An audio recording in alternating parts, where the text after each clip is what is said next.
Kia ora, I'm David Chester with 90 at 9, brought to you by interest.co.nz. This week, get everything you need to know in 90 seconds at 9 o'clock with news we're still waiting for indications of the China-US trade talks in London.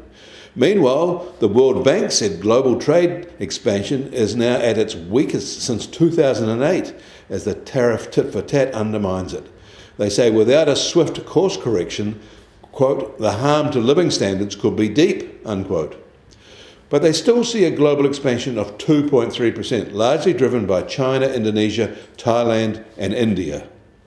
The retreat of growth in the US, though, will be sharp, and they say it will be halving in 2025 to 1.4% from 2024's 2.8%.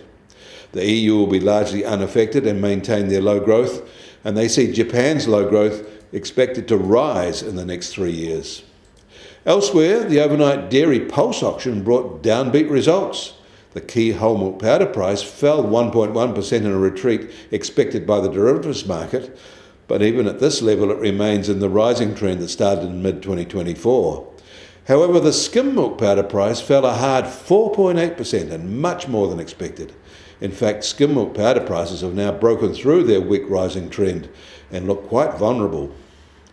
Japanese machine tool orders came in at a similar level in May as April, but that is only a 3.4% gain from the same month a year ago. It was kept positive by export orders, although domestic orders, which had been strong earlier in the year, are now cooling. In China, concerns persist about overproduction in their car manufacturing sector, even though local new vehicle sales overall, including exports, rose almost 10% in April. Those concerns are rippling through commodities that supply this juggernaut industry. Rubber prices, for example, are being hit hard as buyers lose confidence the China car industry can avoid a crash like their property sector. There are signs the government there is worried too, with Beijing telling car makers to make sensible commercial decisions. The US Treasury 10-year yield is now at 4.47%, down 2 basis points from yesterday at this time. And the price of gold will start today at $3,323 an ounce, down $10 from yesterday.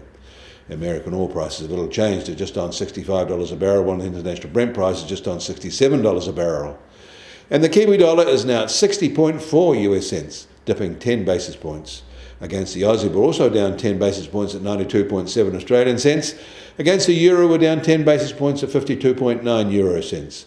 So it'll be no surprise to know that the trade-weighted index starts today at just under 68.4 and also down 10 basis points from yesterday. You get more news about the economy in New Zealand from interest.co.nz. Kia ora, I'm David Chaston, and we'll do this again tomorrow.